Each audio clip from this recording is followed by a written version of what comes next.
किसान भाइयों नमस्कार। दोस्तों, आप मेरे हाथ में ये सोयाबीन का एक पौधा देख सकते हो। अब ये पौधा नहीं है, ये सबसे इम्पोर्टेंट स्टेज है सोयाबीन की। आप देखोगे इसमें कहीं कहीं पे फूल आ रहे हैं, कहीं कहीं पे फलियां बनना स्टार्ट हुआ है और कहीं कहीं पे फलियां काफ़ी बड़ी बन चुकी है। अब इस स्टेज पे हमारे किसान भाई सबसे ज़्यादा कन्फ्यूज़ रहते हैं कि भैया इसमें फंगीसाइड डाल सकते हैं या नहीं डाल सकते। दूसरी चीज़, फंगीसाइड डाल सकते हैं तो कौन सा फंगीसाइड बेस्ट रहेगा। इसके अलावा इस स्टेज पे टॉनिक देना चाहिए या नहीं देना चाहिए, और ये सारे डाउट आपके इस वीडियो में क्लियर होने वाले हैं। बस वीडियो को पूरा ज़रूर देख लेना, आपको 101% रिजल्ट मिलेंगे, ये मेरी गारंटी है। अब देखिए दोस्तों, पहले हम बात करते हैं फंगीसाइड की। फंगीसाइड का ऐसा है, पहले मतलब फ्लावरिंग से पहले हम टेबू प्लस सल्फर ये हमने कॉम्बिनेशन लिया था। अब फ्लावरिंग के बाद हमको लेना है प्रयाक्सर। अब ये प्रयाक्सर मैं क्यों रिकमेंड कर रहा हूँ, क्योंकि फ्लावरिंग के बाद इसके काफ़ी बढ़िया रिजल्ट हमारे किसान भाइयों को मिले हैं। अब प्रयाक्सर यदि आप डाल रहे हो तो एक चीज़ आपको ध्यान रखना है कि भैया ये आपकी फसल की अवधि लगभग 10 से 12 दिन बढ़ा देगा। क्योंकि डालने के बाद आप यदि ये बोलते हो कि भैया हमारी फसल तो अभी हरी भरी खड़ी है, पड़ोसी फसल काट के ले गया, तो आपकी 10 से 12 दिन की अवधि बढ़ जाएगी यदि आप प्रयाक्सर डालोगे, लेकिन उसके रिजल्ट आपको बहुत बढ़िया मिलेंगे, ये मेरी गारंटी है। लेकिन कुछ भी छिड़काव करने से पहले आपको ये देखना है कि अपने खेत में नमी है या नहीं है। यदि नमी नहीं है तो उसमें कुछ भी मत डालना, ये मैं आपको पर्सनली बोल रहा हूँ। ना तो प्रयाक्सर डालने की ज़रूरत है, ना कोई सा टॉनिक डालने की ज़रूरत है, ना ही कोई सा इंसेक्टिसाइड। आप कुछ भी डाल लो, यदि नमी नहीं है तो कुछ भी काम नहीं करेगा। थोड़ी नमी हमारे खेत में होना चाहिए, इस बात का विशेषकर ध्यान रखना। ये हो गई फंगीसाइड वाली बात। अब दूसरी बात, भैया इसमें टॉनिक कौन सा दें ताकि फली अच्छी बने, मतलब फली पहुंची ना रहे। दूसरी चीज़, जो फली में दाना बन रहा है उसका साइज अच्छा बन सके। तो देखिए, फ्लावरिंग स्टेज के बाद 0, 52, 34 तो दिया ही जाता है, जिसमें 52% फास्फोरस रहता है और 34% पोटास रहता है। इसके अलावा जब फलियों में दाना बन रहा होता है उस समय 0, 0, 50 रिकमेंड किया जाता है, और शुरुआती स्टेज में 19, 19 रिकमेंड किया जाता है।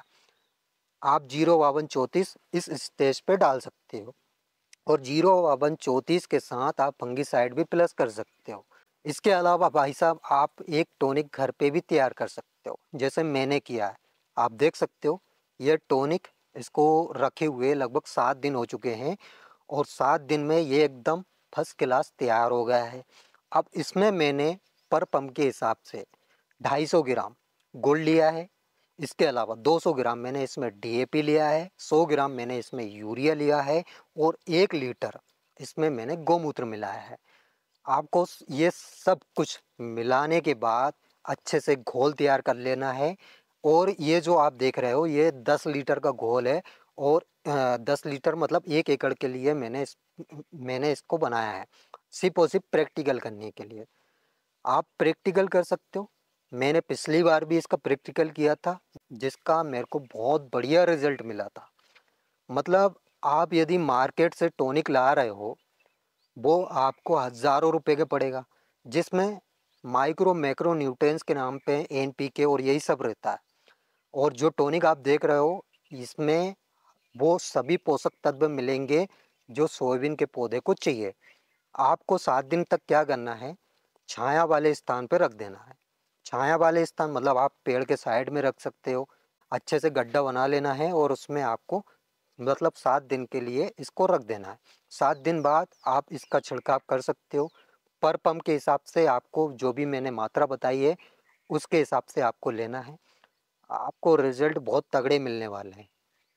आप प्रैक्टिकल करके देखिए, रिजल्ट नहीं मिले बिल्कुल आप मेरे को अनसब्सक्राइब करके चले जाना है। हमारा सीधा सा टारगेट ये रहता है कि भैया हमारे किसान भाइयों को कम खर्च में अच्छा ज़्यादा से ज़्यादा मुनाफा मिल सके। इसके लिए हम हर संभव प्रयास करते हैं, और जो भी चीज़ हमसे बनती है वो हम हमारे किसान भाइयों के लिए करते हैं। अब एक और चीज़ भैया, इंसेक्टिसाइड जो भी आप छिड़काव कर रहे हो उससे पहले आपको एक चीज़ देखना है। सुबह सुबह अर्ली मॉर्निंग आपको अपने खेत में जाना है, और खेत में जाने के बाद इस तरीके से सोयाबीन के पौधे को हिलाना है। और हिलाने के बाद आप ज़मीन पे देखोगे इल्ली यदि लगी हुई है या फिर कोई सा कीट लगा हुआ है तो वो ज़मीन पे आपको दिख जाएगा। उसके हिसाब से आपको इंसेक्टिसाइड का छिड़काव करना है या फिर जो भी दवाई का कॉम्बिनेशन ले रहे हो उसी हिसाब से आपको लेना है। ये आप अर्ली मॉर्निंग करके देखिए और आपकी सोयाबीन की फसल में कौन कौन सी इल्ली है मेरे को कमेंट में बताएं। मैं आपको उसी हिसाब से दवाई बता दूंगा या फिर कौन कौन सा केमिकल आपको कॉम्बिनेशन में लेना है उस हिसाब से आपको छिड़काव करना है। ज़्यादा हैवी डोज आपको नहीं लेना है, हैवी डोज आपको बचा के रखना है। हो सकता है इल्लियों में जब दाना बन रहा होता है उस समय आपकी फसल में इल्ली का प्रकोप आ जाए या फिर बहुत हैवी डोज यदि आप डालते हो तो बाद में आपके पास ऑप्शन ना रहे, इसलिए हैवी डोज मैं आपको रिकमेंड नहीं कर रहा हूँ। आप जो भी मैंने बताया वो आप करके देखिए, इसके बाद आप मेरे को कमेंट में बताएं। तो आई होप दोस्तों आपको मेरे द्वारा दी गई जानकारी समझ आई होगी, वीडियो पसंद आई होगी। वीडियो अगर अच्छी लगी हो तो एक लाइक ज़रूर कर देना और जो किसान भाई चैनल पे पहली बार आए सब्सक्राइब जरूर कर लेना ताकि सोयाबीन से रिलेटेड जानकारी आपको समय समय पर तुरंत मिल सके। तो आज के लिए इतना ही काफ़ी है, मिलते हैं नेक्स्ट वीडियो में नेक्स्ट टॉपिक के साथ। तब तक के लिए tata bye bye, take care, अपना ख्याल रखिएगा। जय राम जी की।